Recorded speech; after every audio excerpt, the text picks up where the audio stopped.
Coach L's going to start out with an opening statement. I am? Questions, you are. Okay. I'm really enjoying coaching here at Miami. I'm really enjoying this team. It's just a fun group of guys to be around. We had 10 practices in July leading up to a 10-day trip to France. Played 3 games. We won 3 games, but the most important thing is the guys got a chance to really enjoy each other's company. It's created a real nice bond, very good chemistry on the court and off the court. And then we came back, started school. We've been working very hard. The guys put a great deal of effort.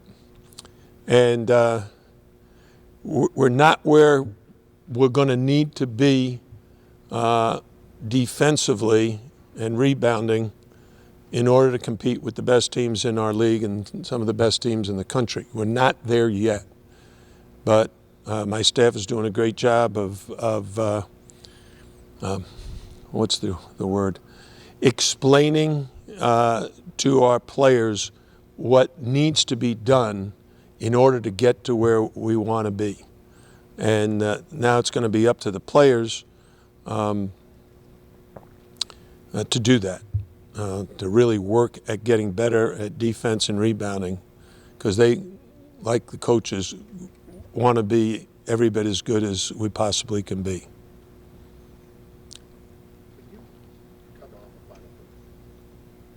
It is a new, even though you have some guys back, it is a new team. How do you break guys of thinking that they're still a Final Four team? How does when does 1 year end and the next year sort of begin in their mind, and how do you get them to think that way? Well, it's interesting because this week is also ACC Media Day. I've been debating about talking to the players about it, but I've been kind of waiting for this and might even wait till we get back because you guys create it. You create the anticipation.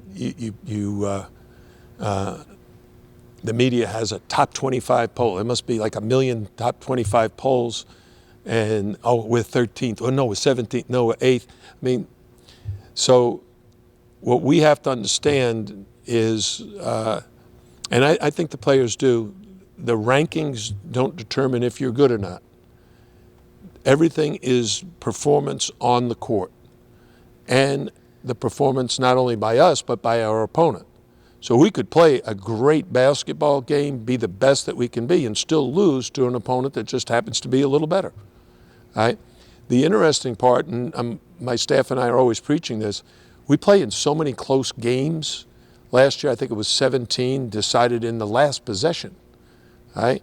Like, okay, how good can we get at end-of-game situations? Can we get a stop when we need it? Can we make a free throw when we need it? Can we run an out-of-bounds play? Can we run a play after an ATO to score a bucket? Because, quite frankly, that will ultimately determine if we can be as good as we want to be. Now, you got to be great at the end of games. That last 5 minutes, the last 2 minutes, the last minute, last possession, we're good enough to compete, but to finish strong, that's going to be the challenge for everybody. Hi, Jim. Is everybody healthy, or is there anybody that will not be able to? Are you coming to practice today? Yes. Okay, so you'll see for yourself if or you better yet, you can talk to our trainer. I'm not in charge of.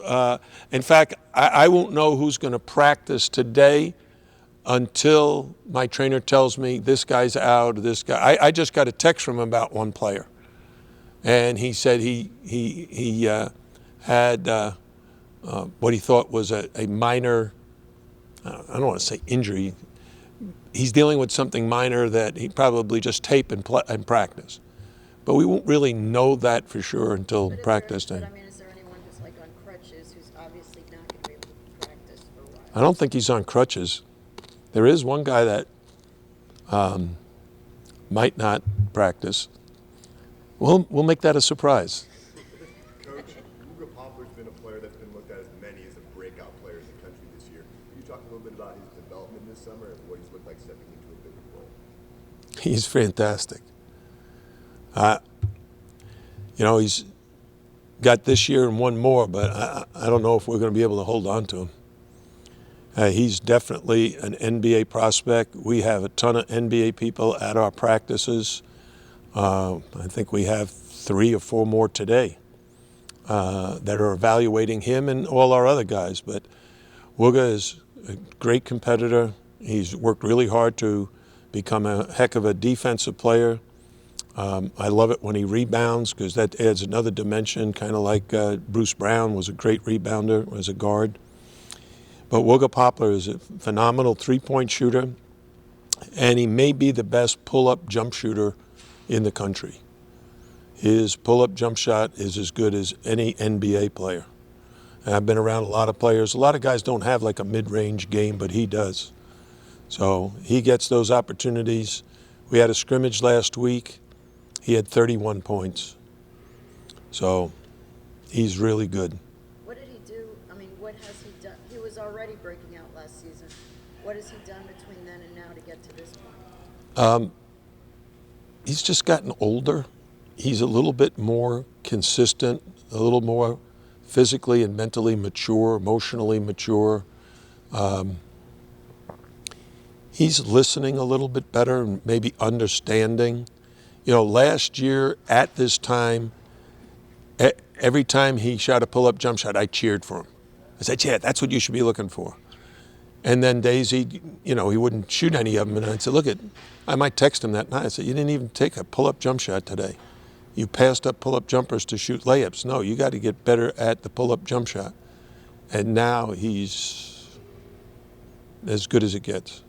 Coach, to follow up on Wooga, you mentioned back in July that you might play him a little bit at the point this year, and I'm just wondering, is that a development that's continued throughout the season leading into now? Yeah, we did it in practice one day. I said, hey, look, I told you I was going to play at the point some, so we're going to do it today. And at the end of the practice, I asked him, how he felt. He said, man, tired. I didn't realize how fatiguing it is to be a point guard and have to bring the ball up against pressure every day. And so it gave him a greater appreciation for what like Nigel and Bensley do. Jim, have any of AJ, Chris, or Kai made a jump like Wooga has? No, not like Wooga, but they've each added something that's important. In AJ's case, I'm very pleased he's gotten stronger. He's more aggressive. He's worked hard on his shot. Whether that will translate into better performance, we won't know until the games, because in practice, you can do it in a practice and it looks good, but until you do it under game conditions against high-level opponents, that is the only way your confidence really grows. If you do it against a weak team, okay, you feel really good about it, but in the back of your mind, you're saying, yeah, but those guys weren't that good. Then you do it against a top 10 team, a top 20 team, and you play really well. You leave that court, kind of like my grandson did yesterday. He's an 8th grader, and he got his first dunk in the 8th grade. He stole the ball off a guy at midcourt and drove it the length and dunked the ball. So something like that really boosted his confidence because he did something he's never done before. With our players, it's the same thing. If you think you can do it, that's good. If you believe you can do it, that's better. But if you then do it, that's the best. Because once you do it, then that's good. I want to ask about. Were you dunking in 8th grade? I'm sorry? Were you dunking in 8th grade? I didn't dunk until my sophomore year in high school. But I got a quote I like. I'm going to share it with you. I think I sent it yesterday to Bill Courtney. We were talking.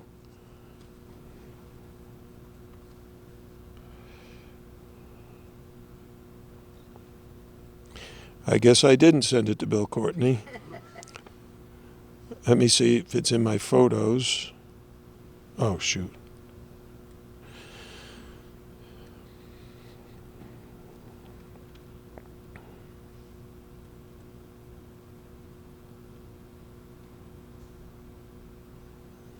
All right, can't find it. Later. But here's the idea of the quote. It's from Aristotle, and it says, when you can't do something and you're trying to learn how to do it, do it. The only way to learn is by doing. And that's what you're asking. You know, AJ, Chris is the same way. Chris has gotten a little stronger, a little better defensively. I'm encouraging him to rebound more. Jakai is improving his shot, which is the area that he needed to focus on. So everybody's made incremental steps. Now the thing is, can you do it under game conditions? So we'll see. I want to ask about Matthew Cleveland and how's he adapting? I mean, he's someone who was kind of a big transfer. I think he has adjusted extremely well. He and I have had multiple conversations, one in particular where I asked him to think about how he could become more efficient. In other words, he can do a lot of really good things on the basketball court. But the difference between a lot of players is, let's say you're going to score 20 points, how many shots does it take to get to 20? If a guy can go, 8 for 12 and end up with 20 points as compared to someone who went 8 for 16. Now,